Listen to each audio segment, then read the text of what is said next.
स्वामी वासुदेवानंदं जय श्रीराम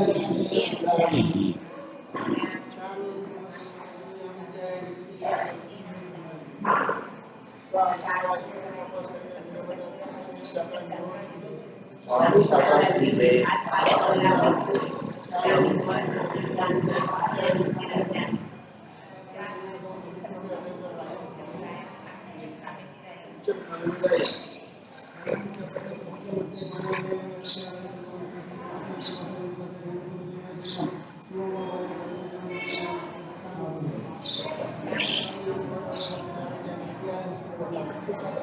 जय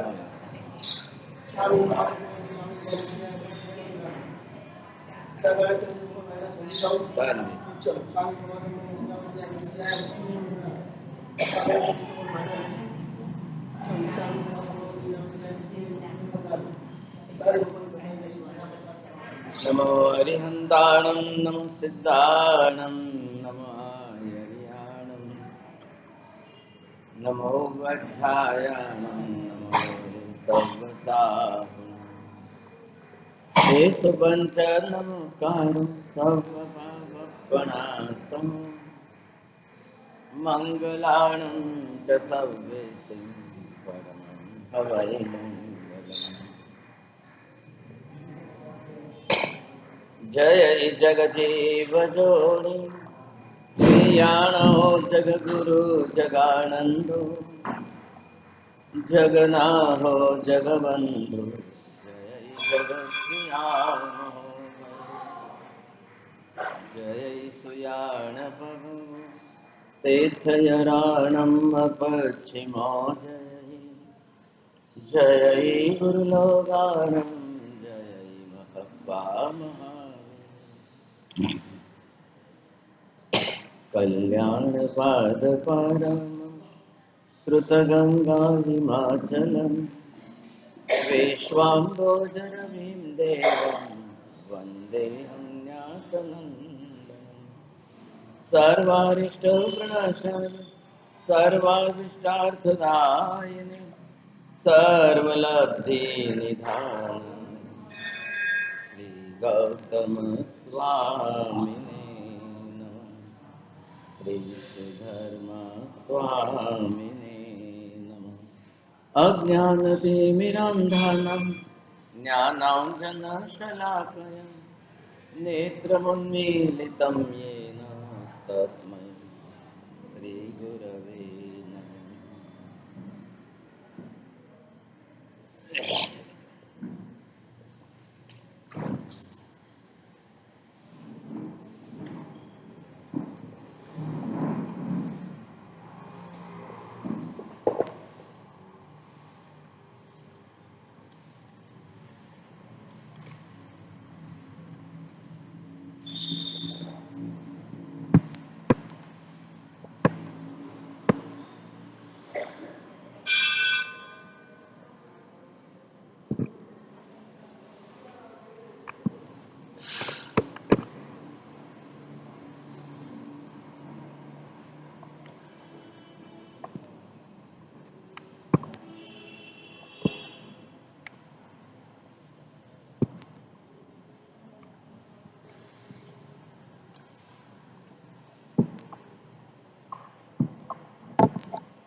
आयुष्य कर्म के ऊपर किस किस प्रकार के कितने और कैसे उपक्रम होते हैं। अब इन उपक्रमों के अंदर जो है बाहरी उपकरण, अंतर के आंतरिक उपक्रम, प्राकृतिक उपक्रम, अपने कर्मों के उपक्रम, ऐसे कई प्रकार हैं। अब इन सब प्रकारों में से उपक्रमों का प्रमाण कितना है, उपक्रमों की इंटेंसिटी कितनी है और आपके पुण्य की इंटेंसिटी कितनी,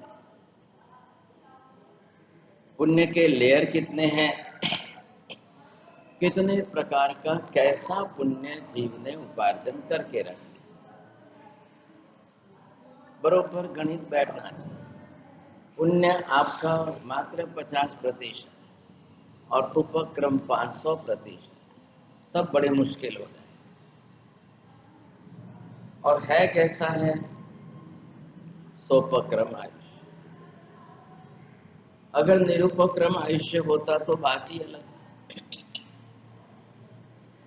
नंबर 1 यहाँ पर सोपक्रम आयुष्य है और ऐसे में उपक्रम का परसेंटेज काफी ज्यादा।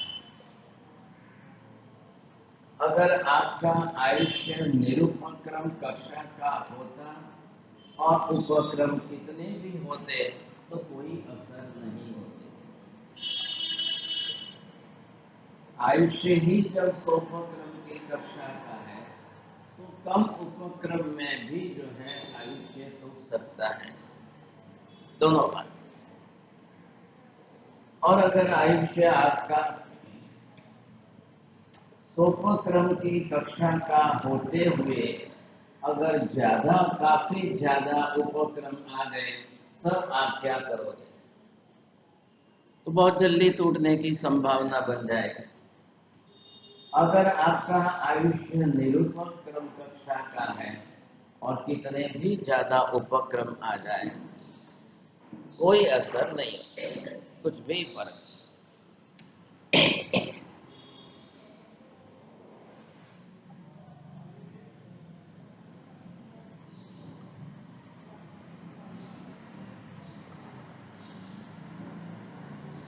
तो उपक्रम आपको देखना है, लेकिन अब आप क्या समझते हो, हमारे पास पुण्य का लेयर अच्छा है। कांच के गिलास को 2-4 कपड़े में लपेट करके भी ऊपर से नीचे डालो, कपड़ा सिंगल होगा तो फूटने में देर नहीं लगेगी। अंदर रुई लगा करके कपड़े के 4 लपेट कर दोगे, लेयर कर दोगे तो शायद ऊपर से गिरने पर भी कांच का गिलास बन सकता है। सवाल किस बात का? कांच का गिलास तो जो है वो है ही, जैसा उसकी थिकनेस कम हो या ज्यादा हो, लेकिन ये देखना है यहाँ पर कि उसके जो आपने पुण्य के लेयर बनाए वो कितने सॉलिड।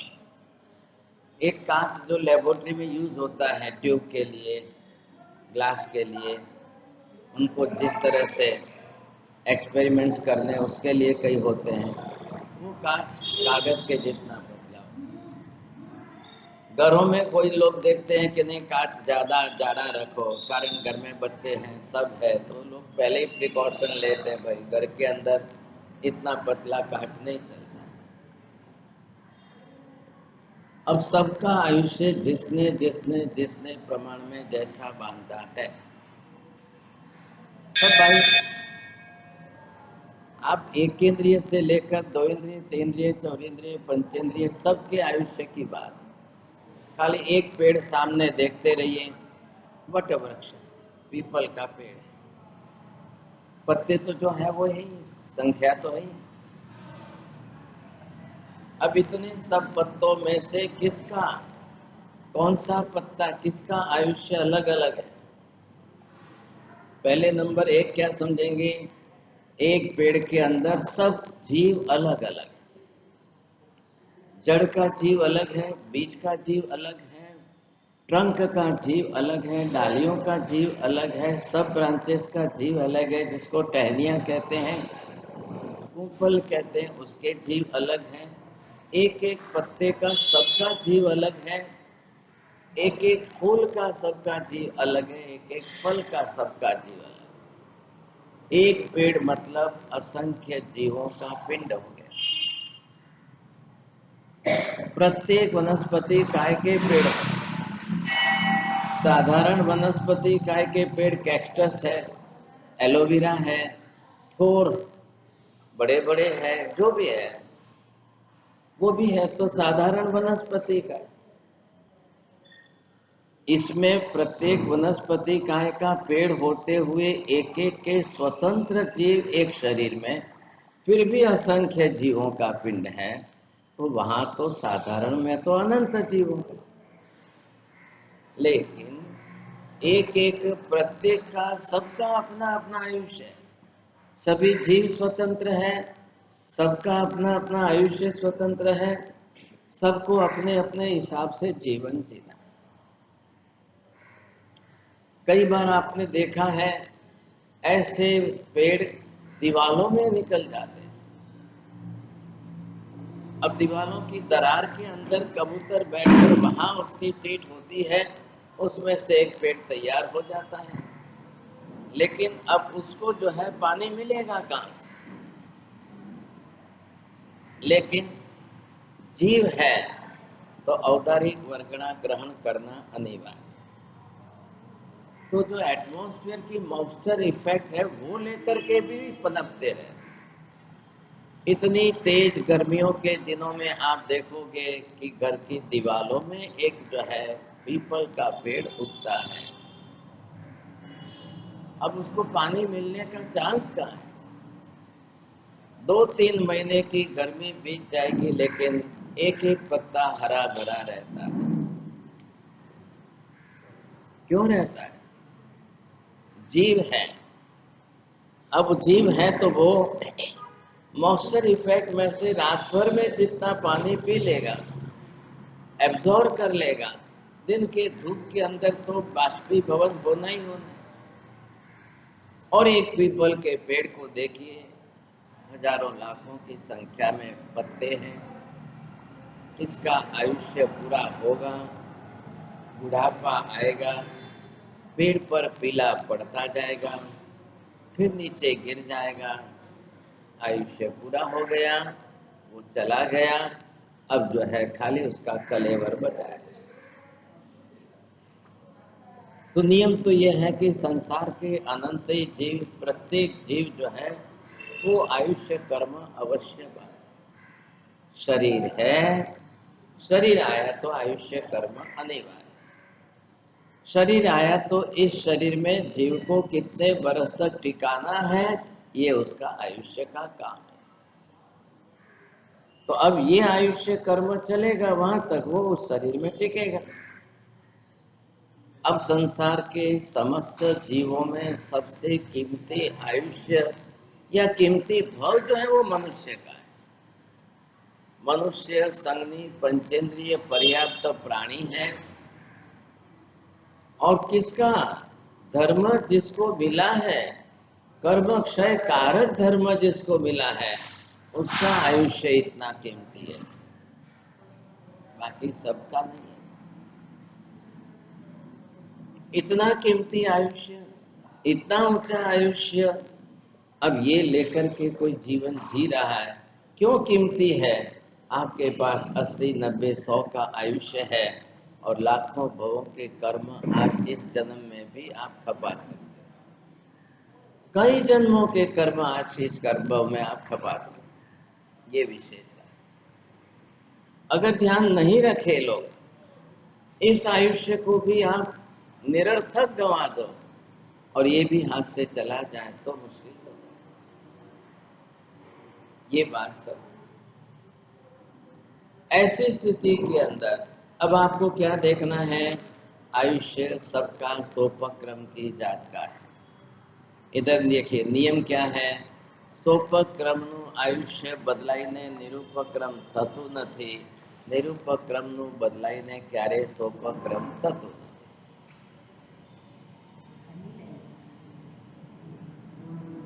तो ये चेंजेस नहीं होता है, सबका निरूपक्रम होता नहीं है। 63 शलाका पुरुषों का ही विशिष्ट आयुष्य है, वही निरूपक्रम की कक्षा का होता है। सबके लिए संभव नहीं है। अब ऐसी स्थिति में जो आयुष्य जिनका जैसा है, सोपक्रम है तो सोपक्रम है, निरुपक्रम है तो वो निरुपक्रम ही है। सोपक्रम वाले को किसी प्रकार का कोई उपक्रम लगे ही नहीं और पुण्य प्रबल हो, वो निरुपक्रम के जैसा ही आभास होगा। पुण्य प्रबल होना चाहिए। अब ये लेयर जो है वो आपका स्पेशल पुण्य का है। अब ये पुण्य के लेयर आपके कितने हैं, कितने पुण्य से आपने आपके आयुष्य को सुरक्षित रखा है, ये सुरक्षा देखिए। तो क्या होगा, उपक्रम आएंगे, उपक्रम रहेंगे, लेकिन फिर भी आप अपनी तरह से शांति से जीवन बिता रहे, कोई धक्का नहीं। अब ये पुण्य कई लोगों का है कि आपके कर्मों में अशाता वेदनीय कर्म आपने इतना उपार्जन ही नहीं किया है। आपके कर्मों में मैक्सिमम आपने शाता वेदनीय कर्म उपार्जन किया है। ये शाता वेदनीय आपका पुण्य है। अशाता वेदनीय उदय में होना ये पाप कर्म है, तो वो आपके आयुष्य को तोड़ने जैसा निमित्त कर देगा। आज भी देखने जाओ तो परिवार में 10 सभ्य है तो 10 से 10 को कैंसर नहीं होता है। और कैंसर जो है कोई सेप्टिक नहीं है, एक को हो गया तो दूसरे को होगा, दूसरे को होगा तो तीसरे को, ऐसा नहीं है। स्किन डिजीज आपका सेप्टिक जरूर है। स्किन डिजीज घर में एक को होता है तो दूसरे को होने के चांस बहुत ज़्यादा है। अगर आपने साथ में कपड़े धोए, साथ में जो है, तो एक दूसरे का इन्फेक्शन जल्दी हो जाएगा। कैंसर का वैसा नहीं, हार्ट अटैक का वैसा नहीं, किडनी का वैसा नहीं है। कई रोग हैं, इन रोगों का ऐसा कोई नहीं। लेकिन आइज कंजक्टिवाइटिस जब हो जाती है तो वो इन्फेक्शन है एक दूसरे के अंदर, वो वायरस जो है बहुत जल्दी ट्रांसमिट हो जाता है। यहाँ आपको क्या देखना है, सोपक्रम होते हुए भी उस आयुष्य को किसी प्रकार का जीवन में कोई धक्का लगा ही नहीं, तो वो टूटा भी नहीं, आपका चलता रहा, नॉर्मल रूटीन में चलता रहा। बात ये, लेकिन इसका मतलब उसको आप निरुपक्रम का मत समझ लेना। निरुपक्रम से 63 साल का पुरुषों को ही होता है, सबका वैसा नहीं होता। अभी इस समय जो है, जो आयुष्य हमारा चल रहा है, अब उपक्रम का स्पेशली डिवीजन करिए आप। उपक्रम में हमने ये दोनों ले लिए हैं, ये दोनों साथ में जोड़ करके आइदर एक्सीडेंट और अटैक, बोथ टाइप ऑफ उपक्रम। अभी एक ग्रुप ऐसा बनाइए कि ये जो उपक्रम है only for the natural calamities जो है उसमें कभी आग लग जाए, कभी फ्लड आ जाए, कभी दुष्काल बन जाए, कभी जो है अतिवृष्टि की हैवी रेन हो जाए, कभी सुनामी आ जाए, कभी भूकंप आ जाए। अब ये सब किसके घर के हैं, नेचुरल के, प्राकृतिक प्रकोप। दबदाह, आपके चारों तरफ आग लग जाए, जंगल में ही आग लग, अब चारों तरफ आग लग करके अपने पास आ, आज भी आप जाकर के देखिए चिली के और पेरू के वहाँ के प्रदेशों में 12-12 महीने तक, 2-2 साल तक आग चलती है। आग तो ऐसी है कि 10 मिनट में सब साफ कर दे, तो जो आग वर्षों तक चलती है उसका क्या। लेकिन वहाँ के जंगल जो है किलोमीटरों में फैले हुए, हजारों किलोमीटर में, और जब आग को हवा जो है झोंका दे दे तब क्या हो, तो वो बुझा भी नहीं सकते। इतनी बड़ी आग को बुझाना किसी के वश की बात भी नहीं है। ऐसी परिस्थिति में लोगों को वहां से खाली करा करके दूर ले जाओ, दूसरा रास्ता नहीं है।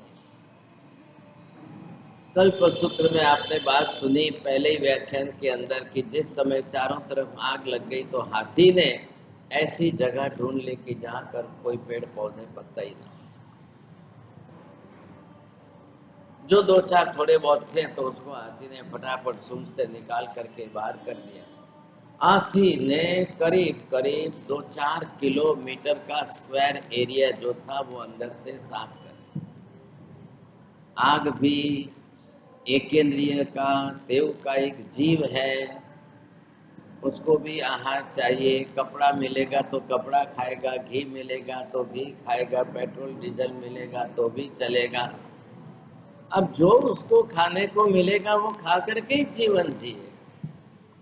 तो जब कुछ भी खाने को नहीं है, जमीन बंजर है तो पत्थर पड़े हैं साहब, अब हाथी बीच में खड़ा रह गया तो चारों तरफ से जितने हिंसक प्राणी जंगल में रहने वाले थे वो भी अपनी रक्षा करने के लिए, बचने के लिए आके यहाँ रुक गए। हवा का जोखा जरूर है लेकिन यहाँ दूसरा कुछ भी खाने को नहीं है तो आग फैल ही नहीं सकती है, आग रह ही नहीं सकती है। बात इतनी सी थी। सब प्राणी बच गए। 3-4 दिन के बाद सब चले गए। अब सबको आहार की संज्ञा तो लगी हुई है, लेकिन अब 3-4 दिन तक यहाँ रुके, वहां तक एक प्राणी ने दूसरे प्राणी को नहीं खाया। सबका जीव अपना अपना सबको प्यारा है। आग बुझने पर सब अपनी अपनी दिशा में चले गए। यहाँ पर क्या है कि ये प्राकृतिक प्रकोप जब आते हैं तो वो क्षेत्रीय है, उस क्षेत्र में आते हैं। अभी समय आंध्र के अंदर बारिश ज़्यादा है, तमिलनाडु में ओवर है, बेंगलोर में है, आपके यहाँ कुछ नहीं। अब ये ग्लोबल वार्मिंग के अंदर ऐसी परिस्थिति हो गई कि टोटल क्लाइमेट की कंडीशन ही बदल जाए। अचानक शियाले की ठंडी के दिनों में आपको बारिश दिखाई देगी और अचानक गर्मी के दिनों में उल्टी सीजनें होती जाए। अब ग्लेशियर जिस तरह से पिघलते जा रहे हैं और वो इतने प्रमाण में अगर समुद्र में आएंगे तो कल सुनामी के चांस भी बन सकते। विज्ञान ने ऐसे एटॉमिक जो है हथियार तैयार कर दिए हैं, अणु परमाणु का विस्फोट समुद्र में परीक्षण करे तो कृत्रिम सुनामी समुद्र में खड़ी की जा सकती है। अब वो जाकर किनारे के शहरों को डुबा सकती।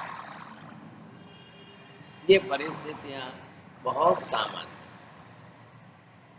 तो आप कल्पना कर लो, कभी ऐसी परिस्थिति आ जाए तो बंबई तो चारों तरफ से जो है समुद्र में बसा हुआ। कोली लोगों का शहर था। 200-250 साल पहले कोली लोग जो है मच्छी मार रहते थे उनका। आज भी उसका नाम पड़ा है कोलीवाड़ा और क्या क्या नाम रखे। अंग्रेजों ने उस जमाने के अंदर इसका निरीक्षण करके बनाया, 7 टापुओं को बीच में खाई भर के जोड़ा और बंबई का विस्तार करके बड़ा किया। अब हिंदुस्तान के लिए बहुत अच्छी जो है इकोनॉमिक बिल्कुल कैपिटल बन गई, व्यापार का क्षेत्र बन गया। आप देखिए जैन समाज पूरे दिल्ली के अंदर 1 लाख और बंबई के अंदर जैन समाज करीब 14 लाख के ऊपर। बंबई के अंदर मंदिर उपासना संघ वगैरह कितने हैं, इसके सामने पूरे दिल्ली में गिनती करने जाओ तो बहुत। अब वो पॉलिटिकल सिटी है, ये इकोनॉमिकल सिटी, आर्थिक राजधानी। अब ऐसी स्थिति में सब कुछ यहाँ पर सुलभ अच्छा ही है, ऐसी बात भी नहीं। वास्तु शास्त्र का लिखते हैं समुद्र के किनारे भी नहीं रहना, एक ना ऊपर एक माथे चढ़ीने पर नहीं रहूं, जमीन से बहुत ऊंची हाइट पर जाकर के भी नहीं रहना। अब ये सब वास्तु शास्त्र के नियम। जैनों के लिए स्पेशल नियम है। जैनों को कहा गया बड़ी से बड़ी जगह लेकर के रहे, वास्तु शास्त्र के नियम से अपना घर बनाए, ईशान कोने में मंदिर रखे, वायव्य कोने में उपाश्रय रखे। ये जिन मंदिर है और इधर आपकी पौषधशाला है, सामायिक शाला है। श्रावक व्रतधारी है नियमित रूप से, तो अवश्य रूप में जिन दर्शन पूजा तो अनिवार्य रूप से करे, पूरा परिवार करे तो सबको संस्कार मिले। और इधर मंदिर में दर्शन पूजा करके इधर सामायिक शाला में पौषशाला में आकर सामायिक करें, शास्त्र वांचन करें, ग्रंथ पढ़े, स्वाध्याय करें, साधु साध्वी आए तो उनको भी निवास स्थान। ये पहले आम रिवाज, और आम रिवाज होने के कारण हर गांव के अंदर चले जाओ, विहार करते साधु साध्वी आते जाते, परिवार के संस्कार, परिवार के लोगों में आर्थिक धर्म के संस्कार। और उस समय सबकी जॉइंट फैमिली, और जॉइंट फैमिली में एक एक के घर में 5-5, 7-7, 10 बच्चे थे। अब सोच लो परिवार कितना बड़ा हो, तो छोटी जमीन तो कभी सोचना ही नहीं चाहिए था। इसलिए श्रावक को ये कहा कम से कम 2-4 बीघा जमीन लेकर और अपना बंगला बना करके रहे। उस समय सुखी संपन्न उसको गिना जाता था। धन से संपन्न, धर्म से संपन्न। अकेले धन से संपन्न भी नहीं, धर्म संपन्नता जोड़ी गई थी, मंदिर उपाश्रय दोनों। અત્યારે તમે અહીંયા ઈરલા જાઓ તો સામે તમને बंगलो जे देखा है समझा कि नहीं, कालिदास शेठ नो बंगलो, इधर मंदिर, इधर घर में बाजू में एक उपाश्रय की रूम बनाई है, पूरा बंगला अपना है, बहुत वर्षों से 100 बरस पहले। अब ये इस तरह से रहते थे, और कोई भी आ जाते थे तो बरोबर जो है साधु साध्वी वहाँ रहते थे। कालिदास सेठ भी चले गए, अमृतलाल सेठ भी चले गए, सामने इरला संघ का उपाश्रय बनाया गया, पौषशाला बनाई गई। उस जमाने के रिवाज के हिसाब से सांता क्रूज में पौषशाला, पारला में पौषशाला, और जगह पर जाकर पहले संघ मंदिर जितने नहीं थे उतने ग्रह चैत्य। धीरे धीरे गुजराती आए, राजस्थानी आए, कच्छी आए, जो आए, जैसे आए मिलते गए और एक संघ बनते गए। तो उस प्राचीन काल में संघों का इतिहास नहीं है, श्रावकों का इतिहास। ऐसी स्थिति के अंदर सबके बने हुए थे, सबके, और ये नियम था, प्रत्येक घर के संस्कार थे। आवता जता साधु साध्वी ने हाथ पकड़ीने मनवार करीने पण लोको राखता ने उतारता। साहेब अमारू घर छोड़ीने ना जवाय। तो साधु साध्वी के भाई तुम्हारा घर में देरासर क्या है, उपाश्रय क्या है कई कई घर में तो રહેવાય नहीं, તમારા ઘરના परिवार सभ्यों मेंबर आटला बधा, एक एक परिवार 30, 40, 50 मेंबर का होता था संयुक्त फैमिली में। तो जो जिज्ञासु रस रुचि वाले श्रावक श्राविका थे वो एक समय ईशान कोने के अंदर मंदिर बनाते थे, इधर वायव्य कोने में पौषशाला, सामायिक शाला, इधर दर्शन पूजा, इधर ये, तब जाकर साधु साध्वी उतरते थे, रहते थे साथ। और सबसे अच्छा फायदा होता था घर के छोटे से छोटे बच्चे को संस्कार पढ़ते थे। हर एक के छोटे से छोटों को जब संस्कार पढ़ते थे तो कितना अच्छा परिवार, धर्मिष्ठ परिवार बनता था। अब जब धार्मिक परिवार की सुवास फैलते थे उस समय लोग पैसा ज्यादा नहीं देखते थे, धर्म और संस्कार ज्यादा थे। वहां अपनी कन्या देते थे और शादियां होती थी, परिवार बनते थे। આજે ધર્મ જોવું જ નથી, પૈસો એક જ જોવું છે, એનું આ પરિણામ છે, સમજાય। अब ऐसी स्थिति में धनवान का आयुष्य लंबा हो और धर्मवान का आयुष्य लंबा हो। जो धर्मिष्ठ है उनके आयुष्य अगर लंबे हो, 3-3, 4-4 पीढ़ियां अपने सामने देख, ऐसे करके जो है पुण्यशाली रोज का पुण्य उपार्जन करना अनिवार्य। पूरे परिवार में से हम रोज सुनते थे, रोज देखा जाता था कि एक एक बच्चा मंदिर जाए तो वो अपने साथ में छोटी सी थैली बनाई हुई है, उसमें चने मुरमुरे डाल करके लेके जाए कि इतना कबूतर को डालना है, ये गाय को खिलानी है रोटी, ये कुत्ते को रोटी खिलानी है, ये गरीब को देना है। एक बच्चा अगर मंदिर जाए तो 3 से 4 थैली मम्मी साथ में देती। इतना करके पूजा करके फिर घर आता था, तो संस्कार कितने अच्छे बन जाते। वो पुण्य इतना प्रबल बनता था कि उसके चारों तरफ पुण्य फैल जाता। अब उपक्रम लगे तो भी चिंता नहीं। अब सवाल किस बात का है कि उपक्रम आपको किस समय लगता है, किस में लगते हैं। एक तरफ तो उपक्रम की कक्षा आपको जो है ये देखना है, आपको उपक्रम जो है छोटी उम्र में लगे। अब छोटी उम्र में लगे तो पुण्य कहाँ है, तो पुण्य पिछले भव का साथ में लेकर आया है। આજનું પુણ્ય તરતનું તરત તાજું નવું કામ આવતું નથી। તમે સમજો કે સવારે પુણ્ય બાંધુને સાંજે કામે આવે, ये संभावना बहुत कम है। पुण्य भी आपको पिछले जन्म से साथ में लेकर के आना है, समझेंगे। और अगर वही उपक्रम आपको बड़ी उम्र में आ जाए और पुण्य आपका प्लस में अच्छा हो, तो बड़ी उम्र वालों का भी आयुष्य टूटता नहीं है। नंबर 3 यहाँ पर आप देखिए कि उम्र आपकी बड़ी है लेकिन पुण्य आपका कम है। अब आप क्या करेंगे, बहुत तकलीफ हो जाएगी। अगर आपकी उम्र छोटी भी है लेकिन साथ में पुण्य पिछले भव का प्लस में ज्यादा लेकर के आया है तो फायदा है। अगर आपकी उम्र छोटी भी है लेकिन पुण्य पिछले भव से ज्यादा लेकर नहीं आया है, अब आप क्या करेंगे, पूरी परिस्थिति बदल गई। ऐसे में अगर आपने यहाँ पुण्य देखा है, अब आप इधर क्या देखो, उम्र छोटी है लेकिन जो है रोग बीमारी वो आपके साथ में अब प्लस में ज्यादा है, क्या करेंगे। 2 बरस के बच्चों को थैलेसीमिया, ब्लड कैंसर, आप टाटा हॉस्पिटल में जाके देखो लाइन लगती है। 12 महीने के बच्चे, 2 साल बच्चे, 3 साल के बच्चे, इतना उनका जो है परिस्थिति कैसी बन रही है। इधर आपकी उम्र बड़ी है और रोग बीमारी आपके प्लस में है, इधर रोग बीमारी आपको कुछ भी नहीं है। अब आप क्या करेंगे, उम्र छोटी है और रोग बीमारी आपको बिल्कुल नहीं है।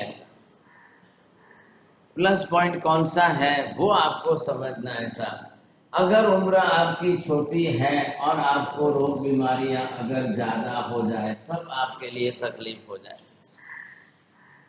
रोग बीमारी वैसे हो लेकिन जिन्हें आपने कहिए कि भाई जीवलेन रोग न होए तो चिंता। एक बच्चा पैदा होता है, हार्ट के अंदर होल है, हृदय के अंदर छेद है, अब आप क्या करो। अब उसका जीना भी मुश्किल है क्योंकि हार्ट में से लीक हो जा रहा है ब्लड और शरीर के अंदर फैल जा रहा है, तो लीकेज जो है वो भारी पड़ रहा है। अब ऐसी स्थिति के अंदर आज की तारीख में एडवांस सर्जरी अच्छी है कि उसका होल जो है बंद किया जा सकता है। कई बार बिना ऑपरेशन के धीरे धीरे धीरे ग्रोथ होने से वहां पर होल जो है बंद हो। वो कौन कर रहा है, पुण्य कर रहा है। डॉक्टर ने तो ना कह दिया, इतने छोटे बच्चे को तो ऑपरेशन नहीं हो सकते हैं, डॉक्टर ने तो मना कर दिया, लेकिन उसका पुण्य प्रबल है तो धीरे धीरे धीरे ऐसी स्थिति के अंदर अब ये सारे निमित्त आपके खड़े हो रहे हैं। इसमें से एक प्रकार हमने ये देखा है कि कई उपक्रम आपके प्राकृतिक संजोगों में से आ रहे हैं। अब दूसरा प्रकार आप ये देखिए, सबसे बड़ा भारी जो है वो है रोग बीमारियों में से आने वाले उपक्रम जो है, ये उपक्रम उसमें से। अब ये आकर के कैसे आपके आयुष्य को तोड़े साल, इसका निमित्त बहुत। कईयों के जीवन में प्राकृतिक प्रकोप के उपक्रम नहीं आए। चलो, बंबई नगरी 200 बरस की, 200 बरस के अंदर आज दिन तक समुद्र के मोजे कोई 25-50 मीटर ऊपर नहीं उड़े कि आपके डूब गए। लेकिन कल का ना तो नहीं कह सकते। 50-100 साल पहले ग्लेशियर्स इतने नहीं पिघलते थे, कार्बन का इतना प्रमाण नहीं था, ओजोन लेयर का प्रमाण। आज जो है, आज ये परिस्थितियां बदल गई। प्रदूषण इतना ज्यादा बढ़ गया है, पर्यावरण को इतना ज्यादा नुकसान हो रहा है कि अब जो है ये नहीं कहा जा सकता है। तो जो खतरा पहले नहीं था वो खतरा आज 10 गुना बढ़ गया। अब ऐसी स्थिति में रोग बीमारियां आपके कितने हैं? आज आप करीब कंपैरेटिव स्टडी करिए, पिछले 100 साल पहले थायराइड का नाम नहीं, 50 साल पहले थायराइड का नाम नहीं। क्यों नहीं था? आयोडाइज सॉल्ट घर में आता ही नहीं, बनता ही नहीं। ये आयोडीन सॉल्ट जो है अब बनने लगे हैं, तो थायराइड भी आ गया। कृत्रिम है ये। जब आयोडीन सॉल्ट ही कृत्रिम है तो थायराइड भी कृत्रिम। अगर आप इन रोग बीमारियों से बचना चाहते हो तो आपके हाथ में था, नियम आपके हाथ में, निमित्त आपके हाथ में। आप ऐसे कृत्रिम पदार्थों से बचिए। 50-100 साल पहले बाहर खाने का इतना मिलता नहीं। संस्कार ये थे, जेना तेना आत्मो खवाए नहीं, ज्या त्या खवाए नहीं, जे ते न खवाए, जेनु तेनु बनावेलू न खवाए, जेवी तेवी वस्तु न खवाए।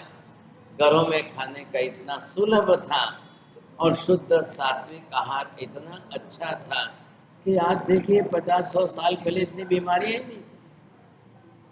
कोई जानता ही नहीं था ये ब्रेड और पिज्जा पास्ता क्या होता है, कोई समझते ही नहीं थे। तली हुई चीजों का प्रमाण इतना नहीं था, शुद्ध सात्विक चीजें थी। आज जो है सर्वथा विपरीत हो गया, आज सर्वथा उल्टा। अब ये परिस्थिति जो आज सर्वथा विपरीत हो गई, इसका कारण आहार जब बिगड़ गया, अब सबके लिए आहार की असर होने लगी। एक सर्वे रिपोर्ट के हिसाब से आज की सर्वे करो, आपको पता चल जाता है कैसे कैसे बीमारियां किन आहार से, बच्चों से लेकर के बड़ों तक। अब 50-100 साल पहले टीवी नहीं थे तो प्रचार तंत्र इतना नहीं था। प्रचार तंत्र नहीं था तो इतने भारी ग्लैमरस एडवर्टाइज नहीं। आज वो भरमार हो गई, इतनी ज़्यादा बढ़ गई। आज इसका प्रमाण इतना गुना ज़्यादा बढ़ गया। अब आप करो तो क्या? 50 साल पहले पेस्टिसाइड्स, केमिकल्स इतने नहीं थे, और ऐसे पेस्टिसाइड नहीं थे तो हमको आहार बराबर शुद्ध मिलता था। आज तो दूधी को इंजेक्शन लगाकर ऑक्सीजन से उसको बड़ी कर दी जाए, पपीते को इतने से इतना बड़ा कर दिया। लोगों में समझ नहीं है। इनकी तरफ से आज पूजन है, इनकी तरफ से पूजन है, तो वो लाने वाला जो पूरा पैकेज डील लेता है वो सब इतने बड़े बड़े पपीते ला, वो दिखाई देगा हमें કેટલું સારું લાગે, કેટલું સારું નથી। ये जीएम प्रोडक्ट है, जेनेटिकली मॉडिफाइड, खतरनाक केमिकल से हाइब्रिड किया हुआ। ऐसी चीज़ें खाएंगे तो भी आपको बीमारी। आप हमेशा ध्यान रखें, महिलाओं को थोड़ा ज्ञान दो। बाजार से देख कर लाते हो तो छोटे से छोटा दूधी लावी हो तो एक बे व्यक्ति વધારે મોટી લાવી જ નહીં। દાડમ લાવી હોય તો મુઠ્ઠીમાં માય ને મુઠ્ઠી બંધ થાય એટલી જ દાડમ લવાય। એપલ મુઠ્ઠીમાં સમાય એટલું જ લવાય, ડબલ સાઇઝના મોટા લવાય નહીં। મગના દાણા જેટલા ઝીણા હોય એવા જ મગ લેવાય, મોટા દાણાના મગ લેવાય नहीं। अब ये समझ नहीं है और ये सब हाइब्रिड होता जा रहा है। आजकल एग्रो इंजीनियरिंग जो चल रही है तो उसमें तो इतना खतरनाक खेल चल रहा है, कल्पना का। अब गवर्नमेंट ने पॉलिसी अडॉप्ट कर ली बिकॉज ऑफ द पॉपुलेशन।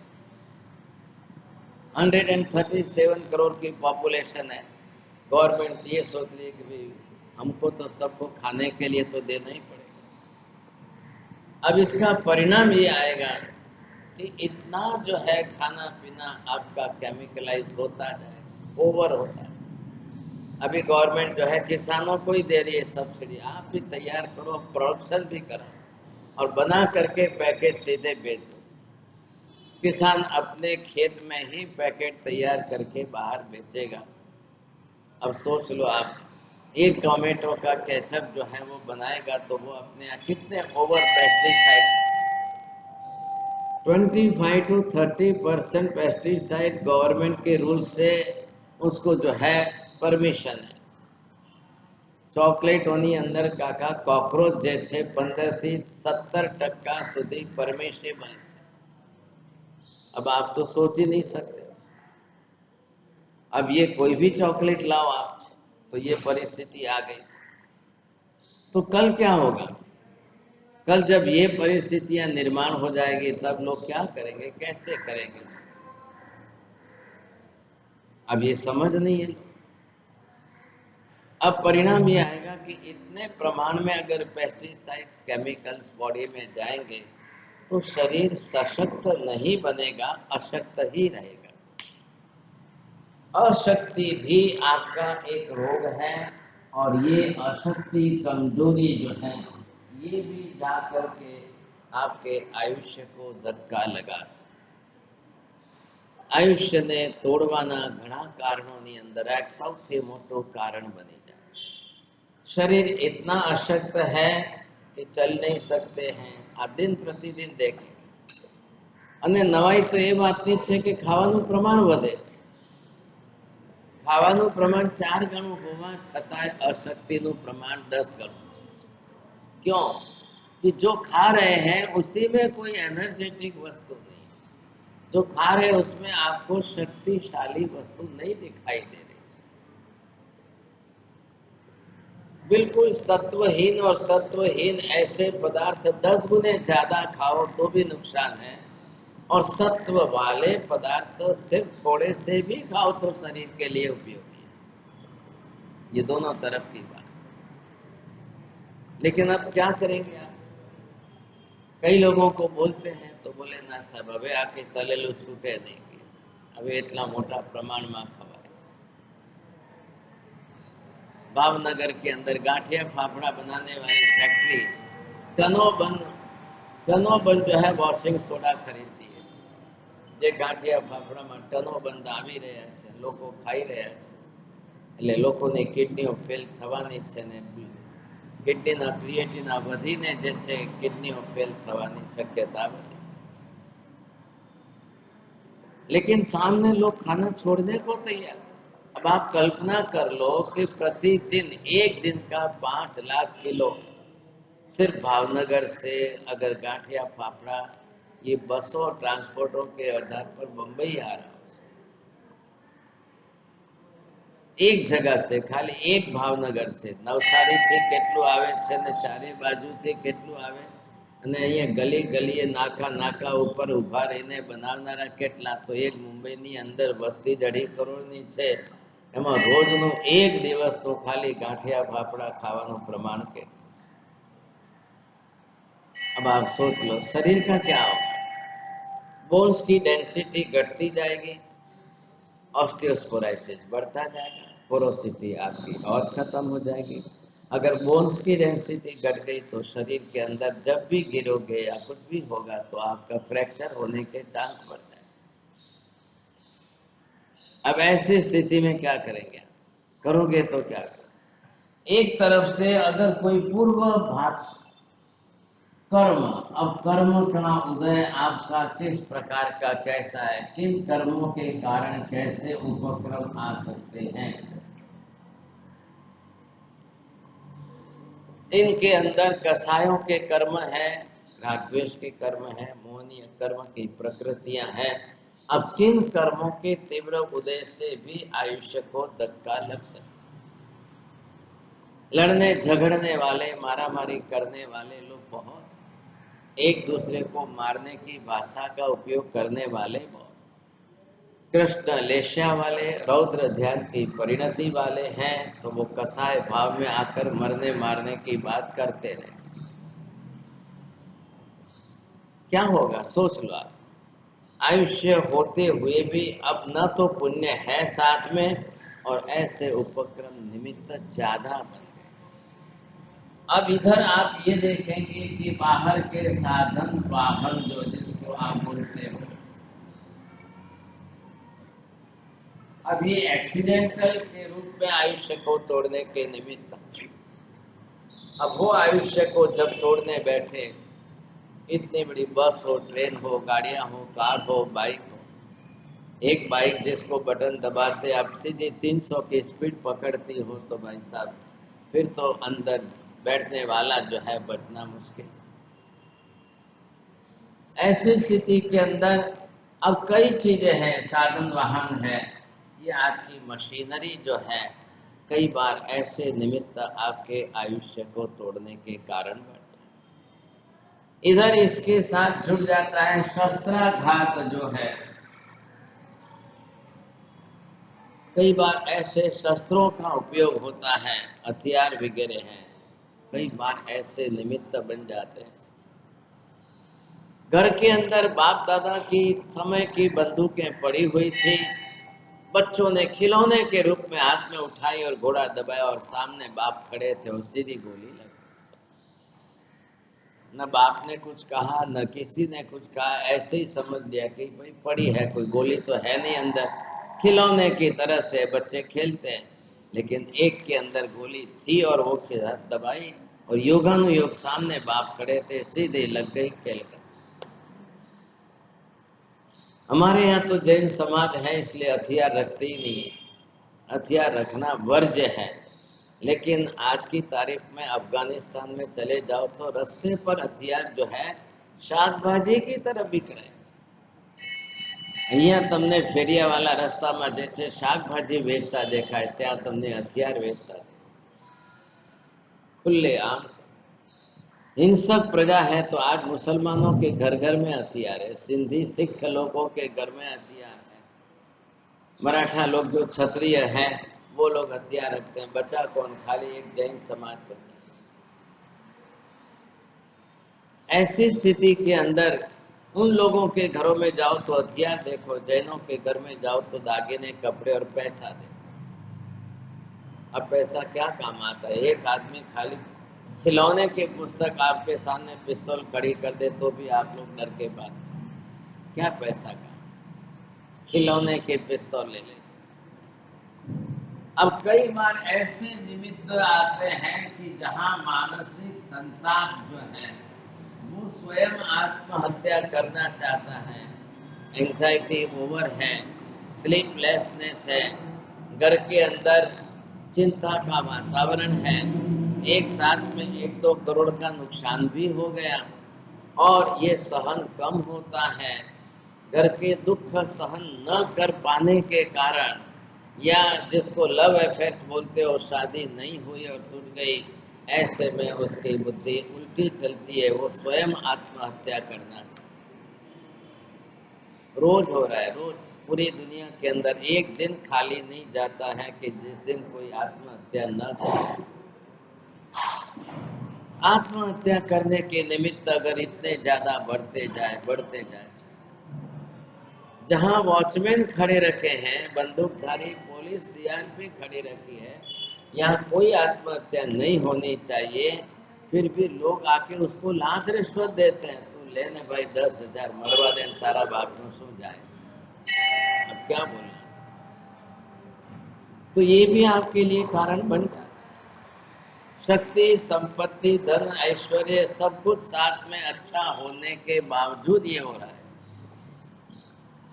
आपने कभी नहीं देखा होगा कि झोपड़पट्टी के गरीब लोग आत्महत्या करते हैं, ऐसा नहीं है। सुखी संपन्न श्रीमंत समाज के लोग इतनी ज्यादा आत्महत्या करते हैं जिसकी कोई सीमा नहीं, क्या करें।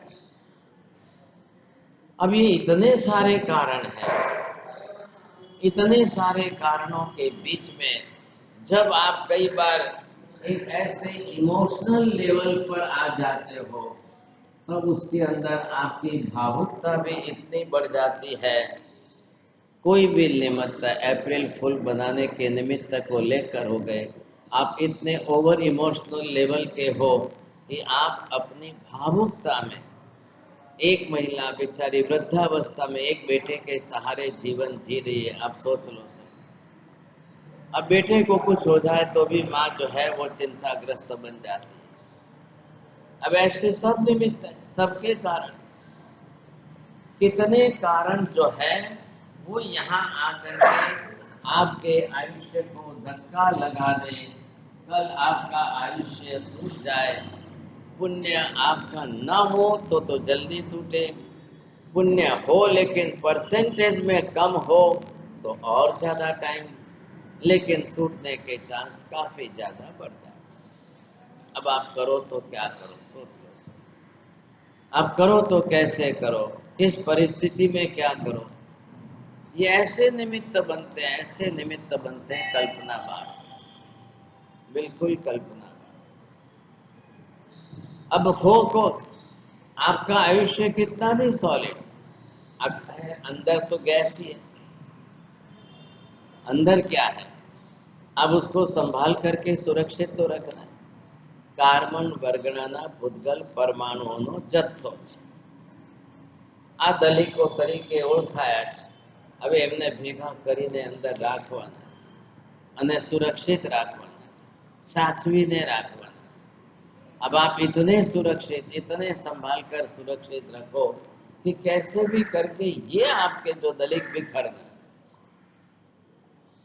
अब ये दलिक अगर अंदर से बिखर गए समझे कि नहीं, तो आपके लिए बहुत बड़ी समस्या है। मात्र आयुष्य बड़ा है या छोटा है उससे कोई राजी होने जैसी बात नहीं है। अब देखो, अलग से व्यक्ति को अपना कोई पुरुषार्थ करना लगे। आपने भी सुना होगा श्रीमद राजचंद्र जी का 33 वर्ष का आयुष्य। अब था कितना होगा, 80 90 100 का जो भी हो।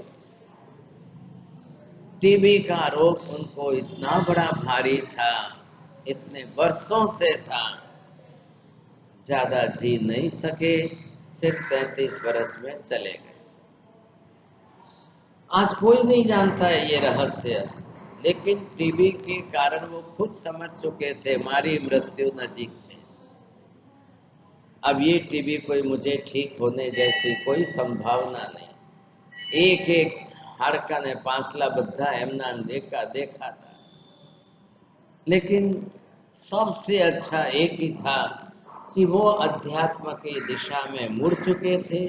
संसारी मोह माया ना राग रंग से ऊपर उठी गया था और इतने बिल्कुल आध्यात्मिक कक्षा में आ चुके थे। अपने क्लेश कसाय को सर्वथा उन्होंने टाल करके आत्मा परमात्मा की बात में लग चुके थे। 33 वर्ष पर एमना देख लखे कामे लागे, प्रसिद्ध हो गए और चारों तरफ जो है उनके पत्र, उनके लेख, उनका साहित्य सबके लिए उपयोगी। छोटी आयुष्य के अंदर शरीर छोड़ के चले। अब आप जानते ही होंगे सर, स्वामी विवेकानंद का आयुष्य कितना था? 52। स्वामी विवेकानंद का आयुष्य भी बहुत कम, लेकिन खैर इतने 30-40 की उम्र में नहीं गए। लेकिन पहले से जो लक्ष्य था, जिस लक्ष्य को लेकर के जिए थे, जो उद्देश्य समाज के अंदर प्रसिद्ध कर दिया, संन्यास लेकर के जगत के जीवों को उपदेश देकर, तो शायद कम आयुष्य के अंदर बहुत बड़ा काम। देखिए, आयुष्य कोई बढ़ा तो नहीं सकता है। हम ये कहें कि महावीर स्वामी का आयुष्य कम था, क्यों कम था? अब क्यों का कोई उत्तर ही नहीं है। क्यों कम था? 26वें भव में जितना बांध करके वहां से साथ में लेकर आए उठे। अब आप बोलो कि पार्श्वनाथ भगवान का 100 का था तो इन्होंने कम क्यों किया? कम से कम 100 तो रखना था। वो अब हमारे हाथ में नहीं है। गिरते पंचम काल के कलयुग के अंदर महावीर स्वामी का जो था वो 72 बरस का ही। और इतना ही नहीं, आगे की 24 या जब जब आएगी अवसर्पिणी काल के 24वें भगवान जब होंगे तब उस समय उनका भी 72 बरस का ही रहेगा।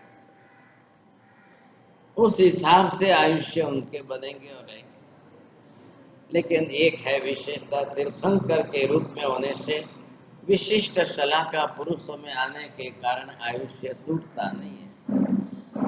तो 30 बरस तक देश ना देखकर जगत का कल्याण भी तो किया है। ऐसे आपको सैकड़ों दृष्टांत मिल जाएंगे कि कम और अल्प आयुष्य के अंदर भी वो अपनी तरह से काफी कुछ बड़ा कर सकते। वो अलग विषय हो गया। आप पुरुषार्थ करके, प्रबल पुरुषार्थ करके, इतने पुण्य कार्य शुभ करके जगत के हित में कार्य कर दो, वो एक अलग ही बात है। लेकिन ये जो दलित है इतने प्रमाण में, अब इसमें बढ़ने की बात कहाँ है? अब इसमें कोई प्रमाण बढ़े तो आयुष्य बढ़े, ये तो प्रमाण बढ़ने वाले नहीं है। जो है सो है, ये समझे, ये तो पूरे होने ही वाले। ऐसी स्थिति के अंदर आयुष्य आपका जो हो, अब उपक्रमों का प्रमाण देख लो। सामने आत्महत्या करके आयुष्य तोड़ने वाले को आप क्या कहो? इधर आपके कर्मों के अंदर ये तीव्र कसाय भाव के अंदर क्रोध आदि ज्यादा हो जाए तो भी आयुष्य टूट जाए। कई प्रकार के निमित्त, अब इतने सब प्रकार के निमित्तों के सामने ऐसे आयुष्य में इस शरीर को टिकाकर जीवन जीना, ये प्रक्रिया जो चल रही है, अब इसको आप समझने की कोशिश। कल फिर हम थोड़ा सा और आगे समझने की कोशिश करेंगे आयुष्य के विभाग में। कालेपन आयु व्याख्यान आज आप लोग क्यों बचे, इसका कारण बोलो। केम रोका है, केम क्यों व्याख्यान में क्यों आए? क्यों आज बड़े राख्यो ने कार्य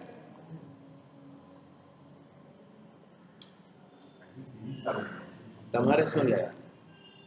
मैंने कहा कोई नहीं होगा, मैं अकेले जाके माला गिन के आऊंगा, ऐसा सोच के आया। आटलू मोटो कार्यक्रम राख्यो ने तुम बैठी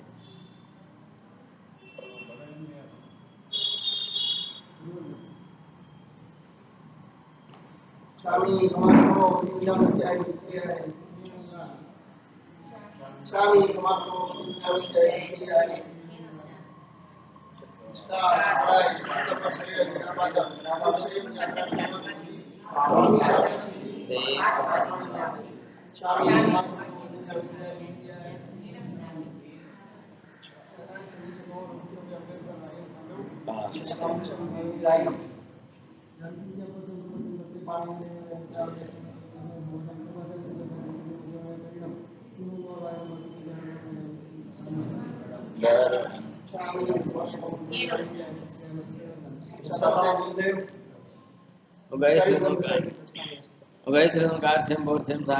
सूर्य के ब्रह्म ठीक समझ खाए उगैसरे तो व्यम प्यारन तेम प्यारन संसागरम सबस्वंदन आयम विरम का विगम सागरम ले वाले गया तो फिर तो निजमान सबस्वंदन एकास्तम या संबचकाय दिव्यम प्यारन संगम सागरम आउट सन गुरु मुठन बारगन सबस्वंदन पानस लेन से बहुलेन वास सिद्धन वास सिद्धन वावसेले सर्वमंगल मांगल्यम सर्वकल्याणकारणं प्रधानं सर्वधर्माणां शरणं जयति